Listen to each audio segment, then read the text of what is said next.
Olá, saúdo você com a graça e com a paz de nosso Senhor Jesus Cristo. Cumprimento você que nos assiste à distância, você que é membro dessa comunidade local, ou se é membro de alguma igreja cristã, ou até mesmo se nos assiste por alguma razão de indicação, mas que a boa mão de Deus seja sobre a sua vida, sobre a vida de sua família, sobre a vida de nossa nação. Nós estamos vivendo alguns dias de bastante instabilidade, muitas informações, algumas delas que nos trazem perplexidade, nos deixam sem saber o que pensar direito, o que fazer, como reagir, algumas que nos trazem bastante angústia. Eu diria até que muitos são aqueles que já talvez agravados por outras situações, vivem intensa angústia de alma. Diante daquilo que é possibilidade, às vezes o questionamento é o que vai nos acontecer. Eu queria, antes de qualquer coisa, dizer para você que a sua vida que fora criada por Deus é a vida que está sendo por Ele também sustentada nesse momento. Não há tempo, não houve tempo algum em que a sua vida estivesse à mercê. O Deus que criou é o mesmo Deus que sustenta toda a sua criação, portanto, descanse em Deus nesse momento também. Nós estamos hoje iniciando uma nova temática que nos levará nesse período de Páscoa a pensar, a refletir um pouco sobre a caminhada de Jesus. Há vários textos que relatam esses últimos instantes de vida e ministério de Jesus. Mas, de modo especial, o evangelista João concentra os últimos capítulos, a partir do capítulo de número 12 até o capítulo de número 17, para relatar os últimos dias e as últimas horas de vida e de caminhada de Jesus junto com os seus. E nesse período acontecem muitos grandes ensinos, algumas revelações muito mais profundas do que tudo aquilo que Jesus fizera ao longo dos 3 anos de ministério. Eu diria que ao longo desse tempo, Jesus ensinou as multidões, Jesus ensinou também em alguns momentos específicos aquele pequeno grupo de 12, alguns momentos ensinou 3 daqueles mais próximos a Ele, mas nesse momento Jesus concentra a sua atenção para aprofundar alguns assuntos, falar da sua necessidade de morte, também daquilo que a sua morte proporcionaria de benefício a todos quantos nele confiam. Eu queria iniciar essa temática lendo um texto que nos levará a pensar em um momento excepcional que Jesus teve no lar, diante de uma família, diante de algumas pessoas. Eu queria ler com você João, capítulo de número 12, do verso 1 até o verso de número 11. O texto nos diz assim: 6 dias antes da Páscoa, Jesus chegou a Betânia, onde vivia Lázaro, a quem ressuscitara dos mortos. Ali prepararam um jantar para Jesus. Marta servia enquanto Lázaro estava à mesa com ele. Então Maria pegou um frasco de nardo puro, que era um perfume caro, derramou-o sobre os pés de Jesus e os enxugou com os seus cabelos. E a casa se encheu com a fragrância do perfume. Mas um dos seus discípulos, Judas Iscariotes, que mais tarde iria traí-lo, fez uma objeção. Por que este perfume não foi vendido e o dinheiro dado aos pobres? Seriam 300 denários. Ele não falou isso por se interessar pelos pobres, mas porque era ladrão. Sendo responsável pela bolsa de dinheiro, costumava tirar o que nela era colocado. Respondeu Jesus: deixe-a em paz, que o guarde para o dia do meu sepultamento, pois os pobres vocês sempre terão consigo, mas a mim vocês nem sempre terão. Enquanto isso, uma grande multidão de judeus, ao descobrir que Jesus estava ali, veio, não apenas por causa de Jesus, mas também para ver Lázaro, a quem ele ressuscitara dos mortos. Assim, os chefes dos sacerdotes fizeram planos para matar também Lázaro, pois, por causa dele, muitos estavam se afastando dos judeus e crendo em Jesus. Há um contexto bastante importante de ser notado aqui. Quando nós olhamos o capítulo de número 11, acontece talvez o maior milagre do ministério de Jesus, que é trazer a vida, tornar a vida alguém que estivera morto por um tempo de 4 dias.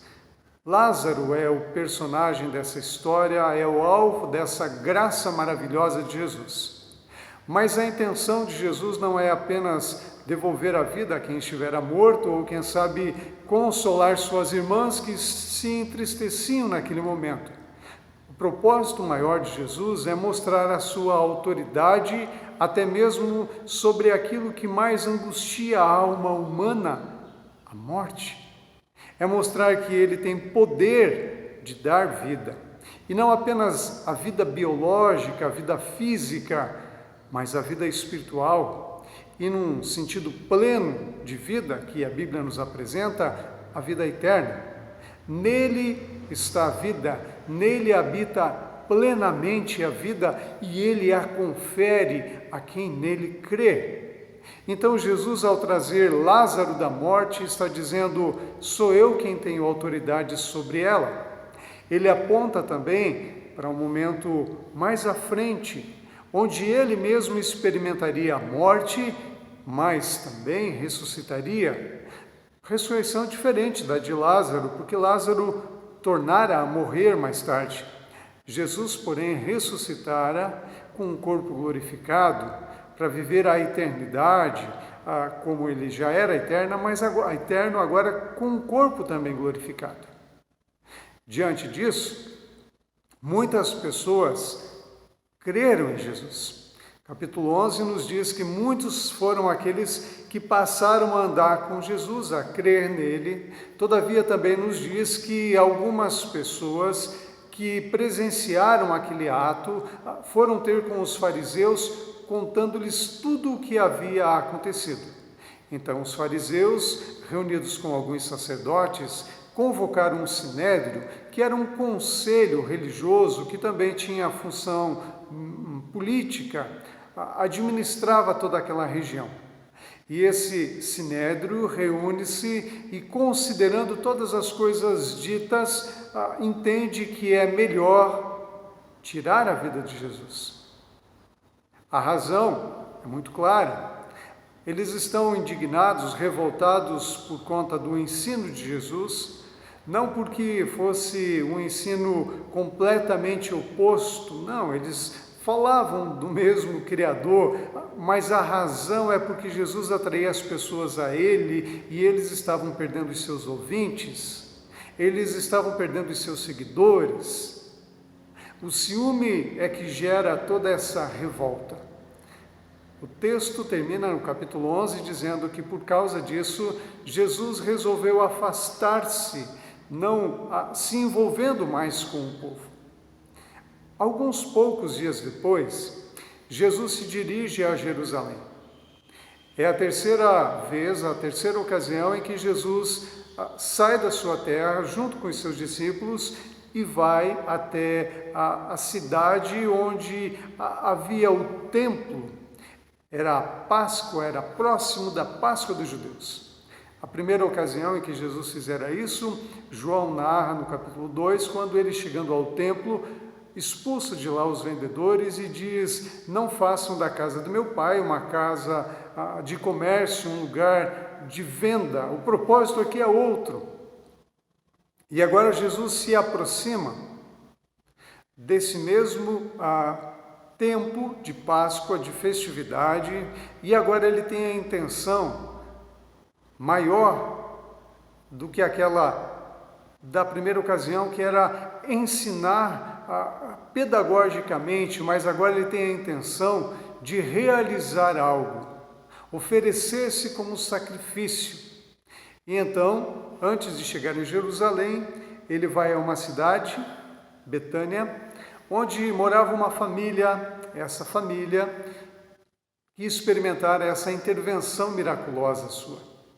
Ele procura a família de Lázaro, cujas irmãs Marta e Maria estavam também o aguardando.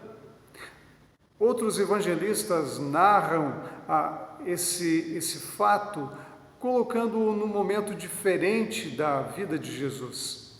Mas os indicativos são de que aconteceu aqui.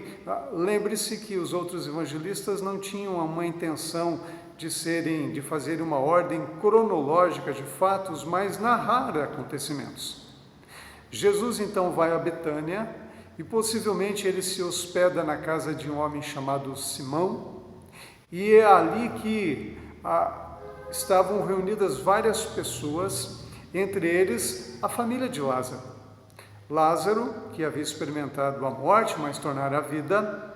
Maria, sua irmã, que ocupada demais estava a servir toda aquele banquete para recepcionar Jesus, e vale lembrar que estavam Jesus, os apóstolos, os seus discípulos, a sua própria família e bem provavelmente muitas outras pessoas. Daí a razão para ela estar extremamente ocupada e até inquieta, porque as atividades eram muitas. E também Marta. Eu queria ressaltar algumas coisas desse texto que são muito oportunas para esse momento que antecede o caminho de Jesus até a cruz. Aqui acontece um fato e um diálogo bastante importante que nos traz preciosas lições para esse tempo que estamos caminhando, vislumbrando aquilo que Cristo também contemplava, a sua glória, o seu retorno à glória do Pai. Nesse percurso, acontece algo que chama-nos a atenção, primeiramente porque as pessoas que estão reunidas ali têm intenções diferentes. Marta está ocupada, pensando em servir da melhor maneira possível, e é algo nobre.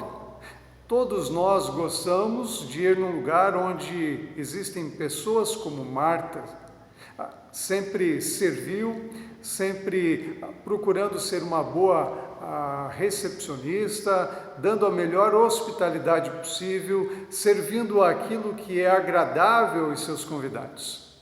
Certamente que é muito bom estar na casa de alguém ou num lugar onde pessoas estão a serviço, ocupadas, envolvidas, procurando oferecer o melhor. Mas também estão ali alguns outros que talvez estejam apenas pensando em beneficiar-se daquilo que Marta faria a eles. Estão ali as pessoas preocupadas em se servir de uma boa alimentação. E estão ali algumas outras pessoas também. Algumas que talvez não tenham muita compreensão, percepção do que está acontecendo. Agora Jesus aproveita esse momento com um grupo bem variado de ouvintes e vai trazer-lhes lições preciosas. Eu queria tirar algumas lições que Jesus concede nesse momento para a nossa vida. A primeira lição, ela é voltada a essa mulher chamada Marta. Embora João se limita a dizer que ela está servindo, Lucas relata alguns detalhes mais que eu queria resgatar nessa ocasião. Quando Marta está ocupada em fazer o seu serviço, ela vai ter com Jesus e diz: Jesus, o Senhor não se incomoda que a minha irmã esteja aí apenas ouvindo, enquanto eu estou fazendo tantas coisas? E então Jesus se dirige a ela falando algumas coisas importantes. Uma delas, Jesus diz assim: você está ocupada demais. Você se deixou tomar de muitas ocupações. E esse é um ponto importante para a nossa caminhada também, porque é possível que a gente, consciente ou inconscientemente, vá se envolvendo com tantas coisas, com tantas demandas, que nós não tenhamos mais tempo para algumas coisas que são importantes na vida também. Via de regra, nós não temos dificuldade em reconhecer que existe tempo para todas as coisas. E nós reconhecemos que algumas coisas demandam tempo de qualidade. Nós reconhecemos que é necessário tempo para Deus, tempo para com a família, tempo até mesmo para com a nossa vida, tempo para cuidarmos de nossa saúde, cuidarmos da nossa mente, para refletirmos. Mas geralmente nós nos envolvemos tanto com tantas demandas de trabalho, de escola, de universidade, de amigos, de lazer, de hobby, e no tempo que nós estamos vivendo, onde insistentemente o nosso telefone toca ou pessoas diversas mandam inúmeras mensagens, nós nos ocupamos tanto, que aquilo que nós consideramos muito importante, às vezes é deixado de lado. O tempo para com Deus, o tempo para com a família, o tempo para com a nossa própria vida e existência. O que Jesus está falando a Marta é: você está ocupada demais, com tantas coisas que nesse momento não são importantes. Jesus não está dizendo que aquelas coisas não eram importantes, mas ele está dizendo que ela se deixou tomar tanto por aquilo que ela excedeu. Algumas pessoas, às vezes na boa intenção, acabam gastando mais tempo com algumas coisas secundárias, comprometendo o tempo daquilo que deveria ser primário na sua vida. Então Jesus diz: você está ocupada demais e está inquieta. Essa expressão inquieta tem a ver com aquilo que está dentro do coração, da alma. A inquietude, a perturbação, aquilo que começa a gerar uma certa angústia, aflição. Então Jesus lhe diz: não é necessário tantas coisas. Jesus não está dizendo que ela deve deixar de ser alguém servil, alguém que hospeda de modo muito gentil às pessoas. Jesus está dizendo: há tempo para todas as coisas, e agora você está dedicando um tempo excessivo para isso, quando você poderia desfrutar de um outro tempo. E aqui está uma segunda lição preciosa para nós. Porque se Jesus está dizendo a Marta para ter cuidado, para não se ocupar excessivamente com coisas que às vezes roubam o tempo daquilo que deveria ser prioridade, ele faz isso mostrando que Marta ou que Maria estava fazendo algo bom naquela ocasião. Jesus diz que ela escolheu a melhor parte. Ele não diz que é o todo, mas ele diz que essa é a melhor parte. De todas as coisas que nós fazemos na vida, há partes boas, há partes não boas. Bem provavelmente na sua profissão, na função que você exerce, há coisas que são muito boas e há coisas que não são tão boas, tão agradáveis assim. Via de regra, as pessoas olham aquilo que é o melhor de determinadas profissões e ignoram que por trás daquelas profissões também há algumas partes difíceis, complicadas. Vale lembrar agora, nesse momento, onde muitos profissionais da área da saúde estão expondo a sua vida, a sua integridade, em prol daquelas pessoas que estão enfermas. Então não há apenas o benefício, há também o preço que essa função demanda. O que Jesus está dizendo aqui é que Maria, naquela ocasião, viu como prioridade estar com Jesus. Vale lembrar que Jesus estava de passagem. Então, se naquela ocasião Jesus estava ali, nada mais coerente do que desfrutar desse tempo com Jesus. Na vida, às vezes, nós nos ocupamos tanto com algumas coisas que ignoramos a realidade da presença do Senhor conosco e deixamos de nos beneficiar da sua gentil companhia e do seu profundo ensino. Maria está se deleitando. E não apenas isso, o texto prossegue dizendo que ela trouxe algo precioso, algo de valor. Ela trouxe um perfume, derramou sobre Jesus e secou os seus pés com os seus próprios cabelos. Aqui tem algo a ver com a adoração prestada a Jesus. Ela não apenas está feliz por ter Jesus, não está apenas grata por Jesus ter restituído a vida de seu irmão que estivera morto, mas ela agora está reconhecendo como alguém que trouxera a vida e que é capaz de dar a vida eterna. Afinal de contas, fora isso que Jesus lhe disse: se creres, certamente você verá a vida. E então ela está agora diante daquele que tem poder sobre a morte, a capacidade de dar a vida eterna, e ela está se deleitando diante dele. A sua expressão de amor, de gratidão e de adoração, ela é deveras significativa a cada um de nós, porque se nós consideramos importante a pessoa de Jesus, isso deve refletir-se no tempo, na quantidade, na qualidade de tempo dedicado e deve refletir-se também na prestação da nossa devoção, adoração a Ele. Talvez a gente critique muito Marta, dizendo: veja só, Maria fez a coisa certa, Marta desperdiçou. Mas vale a análise se nós também, às vezes, não desperdiçamos a melhor parte, a boa parte, a ocasião que nós temos na vida, às vezes diariamente ou semanalmente, de prestarmos o nosso culto, de estarmos aos pés do Senhor, de ouvi-lo, de aprender dele.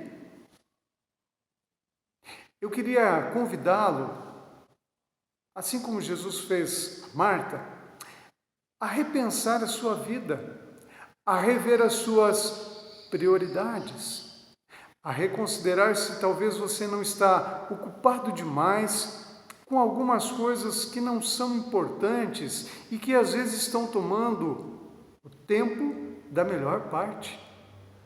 E eu queria convidá-lo, assim como Maria, entendendo que há tempo precioso para estar aos pés de Jesus, ouvi-lo e aprender dele, a aproveitar esse tempo.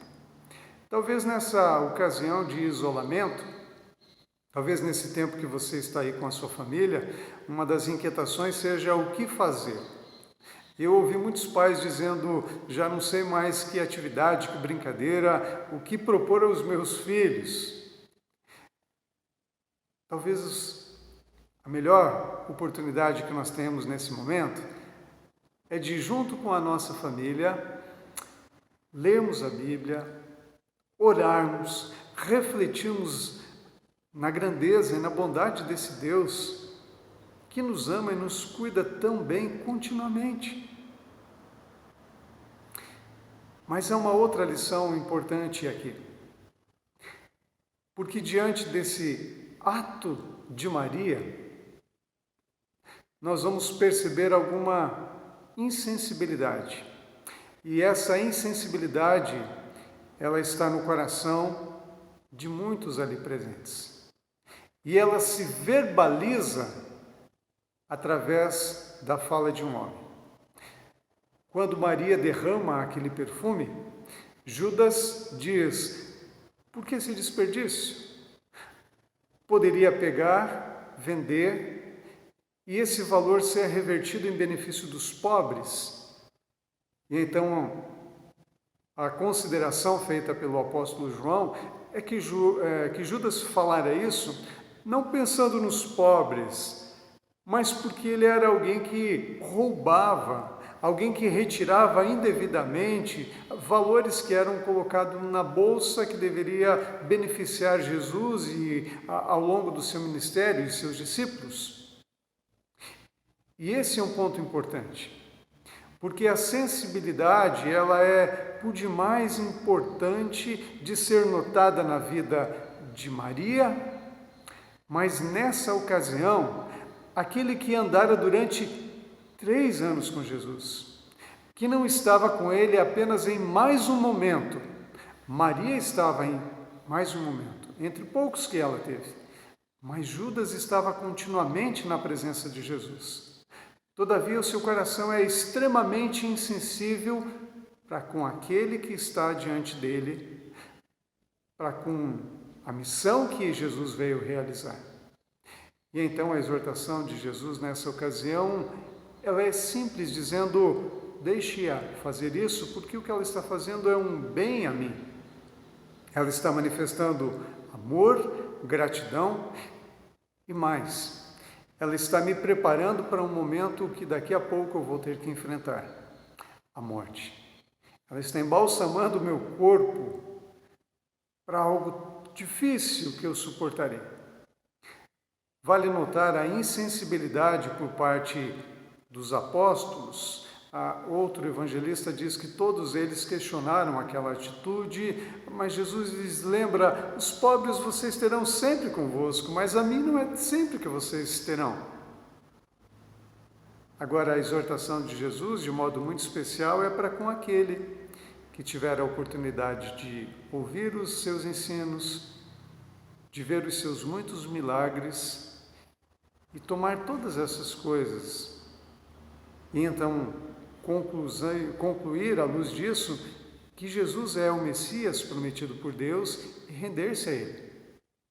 Todavia, Judas não faz.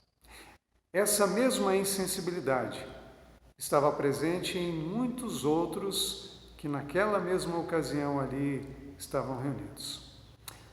Simão e, de modo muito especial, alguns que transitavam entre os discípulos de Jesus e os fariseus. Eram aqueles portadores de notícias, dizendo: Jesus está fazendo isso, falando aquilo, e o coração deles estava endurecido, insensível. Jesus, quando se retira dali, vai ser confrontado pelas autoridades. Mas antes desse confronto, vale notar o que João destaca nesses versos 10 e 11, quando nos diz que aqueles homens reunidos deliberaram tirar a vida de Jesus e também a vida de Lázaro por uma razão. Muitos estavam crendo em Jesus. A terceira lição que eu quero tirar aqui, além dessas duas, para que Marta procure reavaliar, reconsiderar e priorizar as coisas que são de fato importantes, a de Maria, a de que aproveita o tempo, a ocasião, quando ela é proporcionada. Eu queria tirar essa terceira lição aplicando à nossa vida, quanto à sensibilidade para com aquele que é o nosso Salvador. Porque não são poucos aqueles que olham para Jesus, ouvem Jesus, veem as manifestações de graça, de bondade, de favor, até mesmo em favor de sua vida ou em favor de muitos outros, mas que às vezes deixam de prestar-lhe, de render-lhe louvor, gratidão, como convém que façam. E às vezes eles até usam de um pretexto. Nesse contexto, o pretexto são os menos favorecidos, os pobres. Às vezes as pessoas usam outras desculpas, outros pretextos. Falta-lhes o tempo que Maria deu, a qualidade de tempo, a adoração, a devoção, não porque eles estão ocupados em servirem aos pobres ou fazer alguma coisa, mas porque às vezes o coração deles está muito distante do Senhor. Às vezes eles não se apercebem disso, mas o coração deles está completamente alheio à pessoa e à obra de Jesus. Eu queria convidar você a reavaliar como que você está se aproximando de Jesus. Como Marta, talvez sabendo que ele é alguém importante, e por ser alguém importante você deve se ocupar em servir, mas talvez deixando de aproveitar a melhor parte, como fez Maria, ou se você é como Maria, que entende que as coisas todas são necessárias.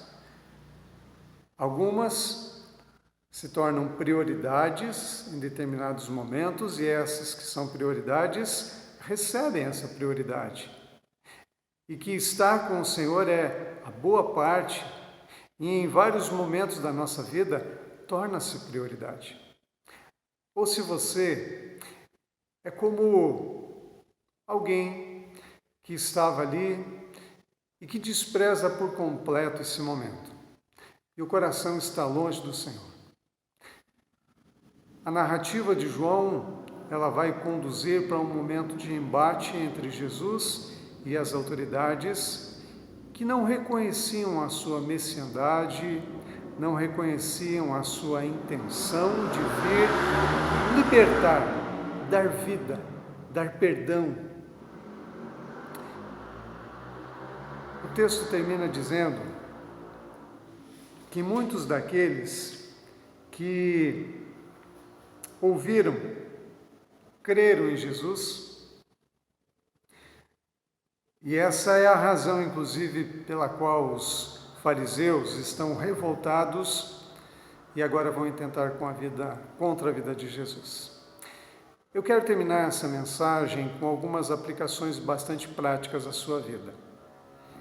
Eu queria te convidar a reconsiderar se de fato o tempo com o Senhor é prioridade em sua vida.